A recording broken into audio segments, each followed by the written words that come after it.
Wisdom Warriors. My name is Khushbu and today we'll be talking about the screening process. But before we do that, I want to thank each one of you for showering us with so much of love and support. We are truly overwhelmed. So if you haven't grabbed a pen or a paper already, please do, so that it is not just a one-sided video. You are actually gaining a perspective out of it. If there is anything that needs to be bursted first, it is the SSB myths.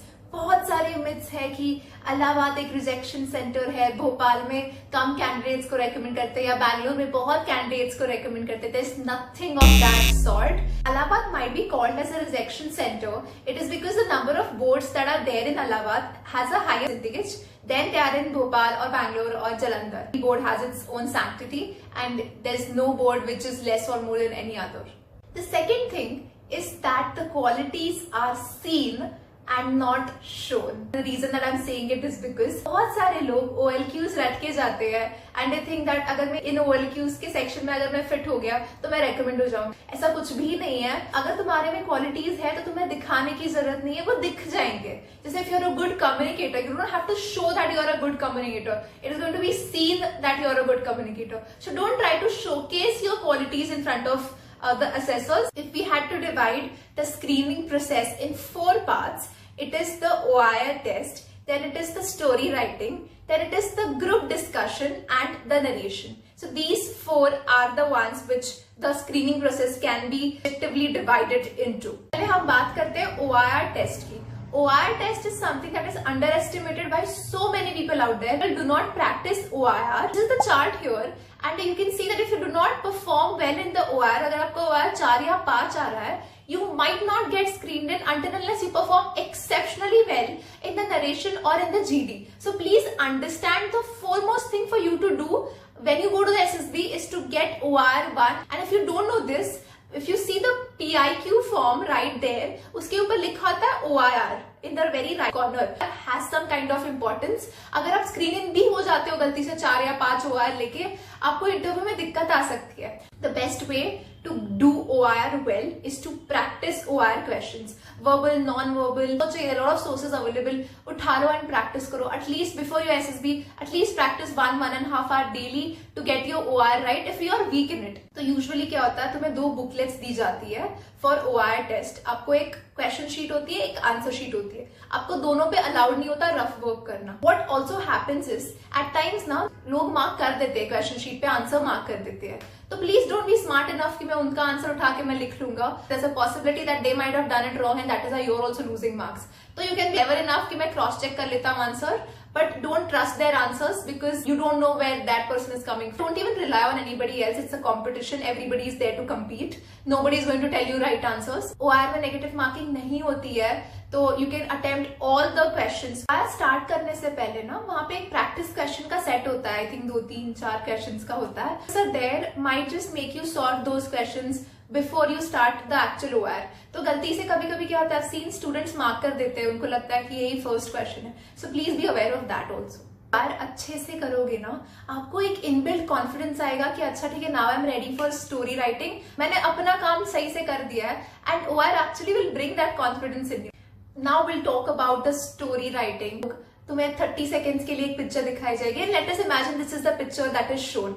And please understand कि यहाँ पे कोई right story नहीं है, ठीक है. There is a story which is build on your personality, your beliefs, your values and आपके perspectives क्या रहे लाइफ में, उसके हिसाब से आप स्टोरी बनाओगे. And no 2 people are going to write 1 story, so there is no right story as such. So let us see this picture and we'll see 2 mindsets that can come out of this picture. So you can see कि यहाँ पे cycle पे लोग वगैरह जा रहे हैं, बच्चे हैं. Now let us see how we can see कि एक नेगेटिव माइंडसेट वाला इंसान स्टोरी कैसे बनाएगा और एक एवरेज नॉर्मल इंसान स्टोरी कैसे बनाएगा with one who is a little positive in life. तो अगर मेरा माइंडसेट बहुत ही नेगेटिव है तो मैं सोचूंगा कि ये जो लोग बाइसाइकिल पे जा रहे हैं वो शायद गिर गए, एक अकेले लड़के आया फिर उसको हॉस्पिटल लेके गया, उसने ही सब किया, फिर पीछे सब लोग बैठे रहे, बस ये लड़का that is the hero. That is the hero वाला माइंडसेट कि मैं हूँ, I am there and I will do everything. वो नहीं चलता है. पहली बात, क्या इस पिक्चर में कोई नेगेटिव एस्पेक्ट था? नहीं था. नॉट अ नेसेसिटी कि for a good story there should be a problem. अगर प्रॉब्लम आपको दिख रहा है तो उसको एड्रेस करना is very important. 100% agree with that. But अगर यहाँ जैसे इस पिक्चर में भी do not see any problem. तो उसमें एग्जैगरेट करने की जरूरत बिल्कुल नहीं है। Reason that I say that you can not fake in the SSB is because आपके पास उतना टाइम ही नहीं कि आप फेक कर सकते हो। जब तक आप फेक करोगे तब तक टाइम चला जाएगा और आप सोचो कि मैं घर से उठा के स्टोरी लाता हूँ फिर मैं वही लिख दूंगा। तो जो असेस करने बैठे हैं आपके स्टोरीज या जो असेसर्स बैठे हैं, they are very experience people. The next thing is कि आपको action, story, name, batch number, roll number, so this is the page where it is written. तो the trick to it is gender, age and mood. जैसे gender में आपको अगर mail दिख रहा है तो आप एम लिखोगे, फीमेल दिख रही है तो आप एफ लिखोगे, एंड आपको नहीं समझ आ रहा है कि उस इंसान का जेंडर क्या है तो आप लिखोगे P, that is person. You can determine the age somewhere between. आपको एक स्पेसिफिक एज लिखनी होती है। You cannot write 20 to 25 ऐसे नहीं लिखना होता। स्पेसिफिक एज लिखनी होती है, अप्रोक्सीमेटली जो एज आप डिटरमाइन कर सकते हो इंसान की, जैसे 23 हो गया, 46 हो गया। उसके बाद लिखना होता है मूड। जैसे अभी you can see there's a child who's happy and he's playing, तो आप प्लस लिखोगे। अब अगर आपको दिख रहा है कि कोई पर्सन है सैड तो आप उसको माइनस करके नेगेटिव लिखोगे। और अगर आपको उसकी फेशियल एक्सप्रेशन से या हाव भाव से नहीं समझ रहा है कि वो इंसान किस स्टेट में है तो विल राइट 0। उसके बाद what you'll have to do is you'll have to circle that character which you have seen first in the story। ठीक है, तो जब आप स्टोरी देख रहे हो तो ये सारी चीजें भी आपको देखनी है, बस स्टोरी पे ध्यान नहीं देना। यू ऑल्सो हैव टू सी कि कैरेक्टर्स कितने हैं, ह्यूमन कैरेक्टर्स कितने हैं, उनकी एज क्या है, बैकग्राउंड क्या है स्टोरी का, उन्होंने कौन से कपड़े पहने हैं। जैसे बूढ़ी औरत है, उसके मुंह पे आपको पिंकल्स दिख रहे हैं तो यू कैन अंडरस्टैंड कि she is old, you might right 60। एक कैरेक्टर को ज्यादा ग्लोरीफाई नहीं करना चाहिए। अगर जैसे कुछ एक्सीडेंट हुआ है या कोई प्रॉब्लम दिख रही है तो अभी कहीं एक्सीडेंट हो गया है तो ऐसा तो नहीं होगा। एक्चुअली रियलिटी में सोचो कि अगर एक्चुअली ऐसा होता है तो आप अकेले ही थोड़ी जाओगे, सब लोग आएंगे, मदद करेंगे। आप शायद किसी गाड़ी से लिफ्ट ले लो, लोगों की हेल्प से उनको अंदर बिठा के हॉस्पिटल ले जाओ। हाँ, डेफिनेटली आपको मदद करनी चाहिए, you should be a part of the plan. But ऐसा नहीं है कि तुम ही अकेले जा रहे हो, फिर आपने उनको ऑटो में बिठाया, फिर अकेले हॉस्पिटल लेके गए। ऐसा नहीं होना चाहिए और ऐसा रियलिटी में होता भी नहीं है। So something that is not real can not be framed real just for the perspective of you think of what it is, right. Problems मत डालो जहां पे प्रॉब्लम दिख ही नहीं रही है। जैसे वो वाले पिक्चर में प्रॉब्लम दिख नहीं रही है तो प्रॉब्लम डालने की जरूरत नहीं है। इस कंक्लूजन, जैसे मैंने वो एक्सीडेंट का एग्जांपल दिया ना आपको अभी यू विल राइट कि अच्छा this person X person was going to the office, he had a very important meeting, however he saw an accident while he was travelling to the office. तो हाँ, उन्होंने उनकी हेल्प की, वो उनको hospital लेके गए, he made sure that the person who was injured is okay. But वो मैटर करता है कि क्या उन्होंने अपना काम भी किया।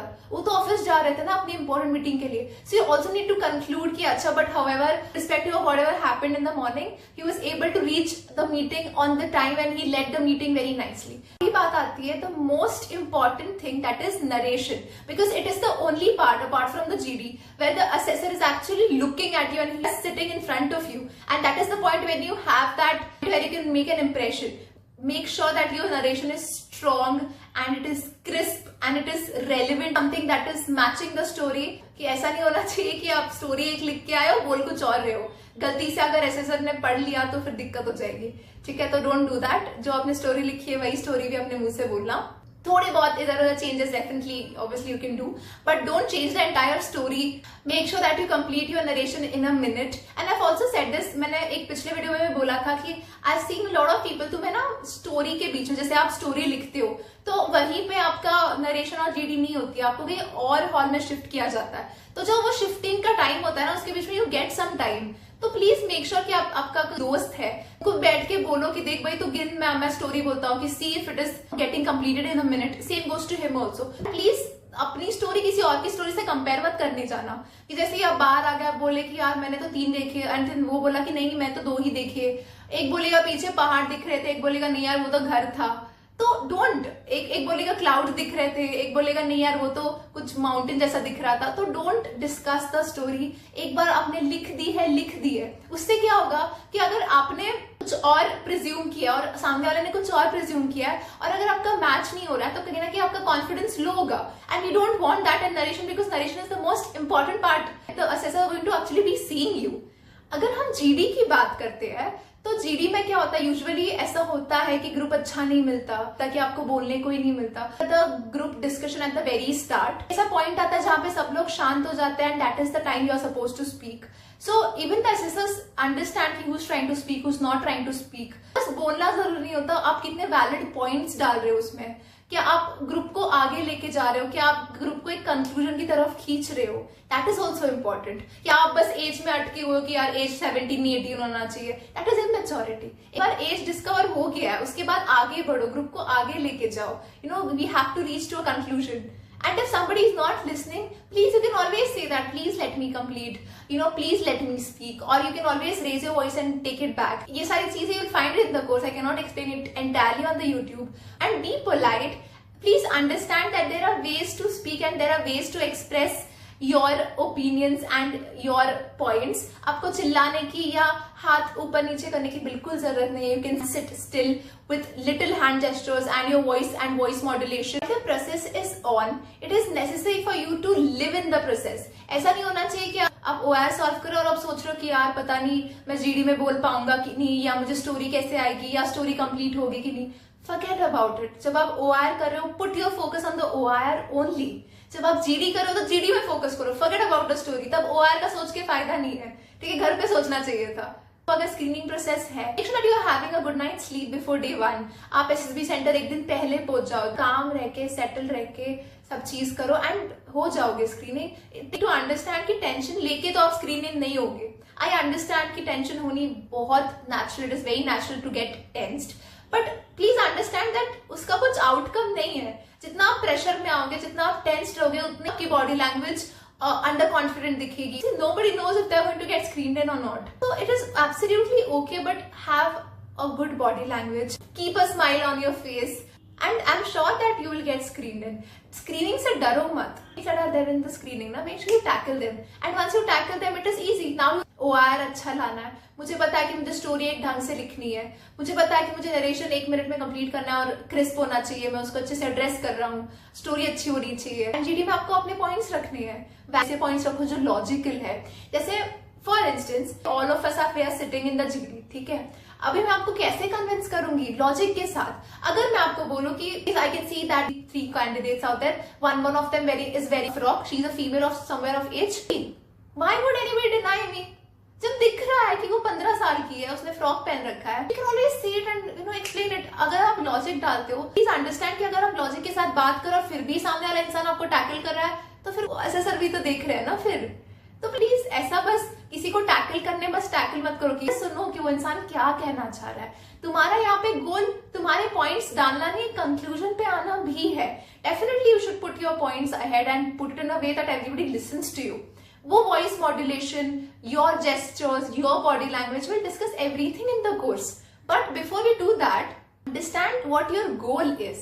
So this was it. If you have any questions regarding the screening process, please put it down in the comment section. I'm happy to address them. This was Khushbu. This was Wisdom Warriors.